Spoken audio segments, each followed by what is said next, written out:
Hello mga Lods, welcome back to my channel. So nandito na naman tayo para silipin naman natin ang estimated salary ni Philippines. So isang Russian mga Lods na may pusong Pinoy. So ito ay request naman ni Darwin Yusun. So idol, maraming salamat sa iyong request at siyempre sa support mo sa aking channel. Ingat ka palagi dyan and God bless sa iyo at saka siyempre sa iyong buong pamilya. So mga Lods, kung bago pa kayo sa aking channel, pakiclick naman ng subscribe natin and then siyempre paki-post na rin ang notification bell para lagi kayong updated sa ating video. So ano pa ba ang hinihintay natin mga Lods?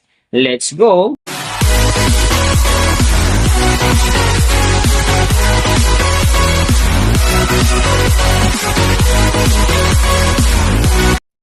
So mga Lods, si Pilipinas sa ngayon mayroon ng upload videos na 197. And then, mayroon na rin siyang subscriber na 75.9k. So, malapit na mag 100k. So, alam na this. Share na natin sa ating mga newsfeed and then sa ating mga friends para umabot na siya ng 100k at makamit niya na yung silver play button. So, may video views naman siya ngayon na 8,905,652. And then, yung kanyang country is PH. So, yung channel type naman niya mga Lods naka-blank pa. And then, yung account niya, ginawa ito noong April 14, 2023. So, doon naman sa kanyang total grade, nakakuha siya ng letter B. And then, sa kanyang social blade rank naman, nasa 255,094.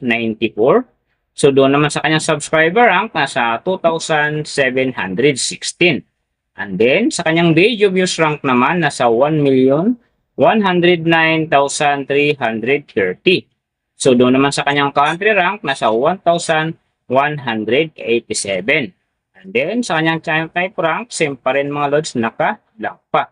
So, nakita na natin yung kanyang ranking. Silipin naman natin yung kanyang last 30 days na subscriber. So, nakakuha siya dito ng 5.3k. Ang hindi lang maganda dito mga Lods kasi ang kanyang percentage ay bumaba ng 76.9%. So, ibig sabihin nun, mas bumaba yung pasok ng kanyang subscriber ngayon kung i-compare natin siya sa nakaraan niyang buwan.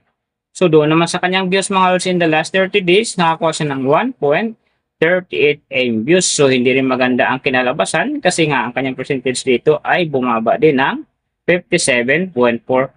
So, bumaba din yung pasok ng kanyang views. So, alam na this, mga fanatic ni Pilipinas. So, mga fans dyan, share na sa ating mga newsfeed and sa ating mga friends para parehong umakyat yung kanyang subscriber at saka gumanda rin ang pasok ng kanyang views. So, nakita na natin yung kanyang ranking, last 30 days subscriber, and then yung kanyang views. Silipin naman natin yung kanyang daily summary from subscriber, views, and then yung kanyang earning.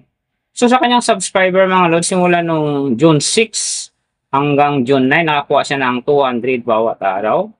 And then, pagdating naman dito ng June 13, nakakuha siya ng 200 ulit. Tapos, June 15, nakakuha naman siya ulit ng 200. And then, pagdating ng June 16 hanggang June 19, nakakuha siya ng 100 bawat araw. Kaya, ang kanyang subscriber ngayon nasa 75.9k. So, doon naman sa kanyang views mga Lods, yung magaganda dito, June 7, nakakuha siya ng 68,000. Then, pagdating naman dito ng June 9, nakakuha siya ng 59,000. Tapos, pagdating dito ng June 16, nakakuha siya ng 61,000. And then, yung last na medyo maganda sa kanya, yung June 19, nakakuha siya ng 47,000. Pero sinasabi ko mga Lods, hindi yun ganun kaganda kasi nga, ang kanyang percentage dyan ay bumaba ng 57.4%. So, doon naman sa kanyang earning mga Lods, tingnan natin dito yung June 10. So, sa kanyang low estimated, nakakuha siya ng $11. And then, sa kanyang high estimated naman, nakakuha siya ng $181.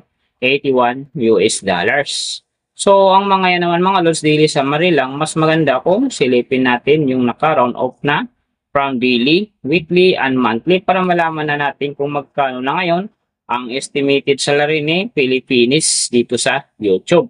So, unahin natin yung kanyang daily average. So, sa daily subscriber, nakakuha siya ng 177. And then, sa kanyang views naman, nakakuha siya ng 45,993. So, doon naman sa kanyang daily, low estimated ng kanyang earning, nakakuha siya ng $11. So, times natin sa 58, mayroon siyang 638. And then sa kanyang daily high estimated naman ng kanyang earning, nakakuha siya ng 184 US dollars. So times natin sa 58, mayroon siyang 10,672. So yan mga lods ang kanyang daily average. So pupunta naman tayo sa kanyang weekly average. So sa weekly subscriber, nakakuha siya ng 1.23k. And then sa kanyang views naman, nakakuha siya ng 321,951. So doon naman sa kanyang weekly low estimated ng kanyang earning, nakakuha siya ng 80 US dollars. So times natin sa 58, mayroon siyang 4,640. And then sa kanyang weekly high estimated naman ng kanyang earning, nakakuha siya ng 1,300 US dollars. So times natin sa 58, mayroon siyang 75,400. So yan naman mga lods ang kanyang weekly average. So pupunta naman tayo sa kanyang monthly average. So sa monthly subscriber, nakakuha siya ng 5.3k. And then sa kanyang views naman, nakakuha siya ng 1,379,761. So doon naman sa kanyang monthly low estimated ng kanyang earning, nakakuha siya ng 345 US dollars. So times natin sa 58, mayroon siyang 20,010. And then sa kanyang monthly high estimated naman ng kanyang earning, nakakuha siya ng 5,500 US dollars. So times natin sa 58, mayroon siyang 319,000. So yan naman mga lods ang kanyang monthly average. And then, yung nababanggit ko rito or nakikita nyo is pawang estimated lamang yan. Nakabase lang tayo sa Social Blade website. Isang public website na kahit sino pwedeng mag-open para malaman kung magkano na ang estimated salary ng ating mga iniidolong YouTuber, vlogger, or influencer. And then mga lods, palagi kong sinasabi, palaging natutupad dyan yung low estimated kasi nga hindi talaga natin kayang i-demand sa ating mga viewers na huwag mag-skip ng ads. Pero pwede pa rin naman yan maging times 2, times 3, or maging times 4 pa yan kapag ang isang vlogger nakapag-viral ng kanyang video. Pero siyempre mga lods, kung supporter ka ni Pilipinis, huwag ka na mag-skip ng ads dahil big help yan sa kanyang channel at saka siyempre sa kanyang mga personal na hadikain. Pero siyempre huwag nyo rin kalimutan na huwag na rin skip ang aking ads dahil big help din yan sa aking channel at saka siyempre sa aking pangarap. So mga lods, kung nagustuhan nyo ang video na to, pakiclick naman ang subscribe natin. And then siyempre, pakipush na rin ng notification bell para lagi kayong updated sa ating video.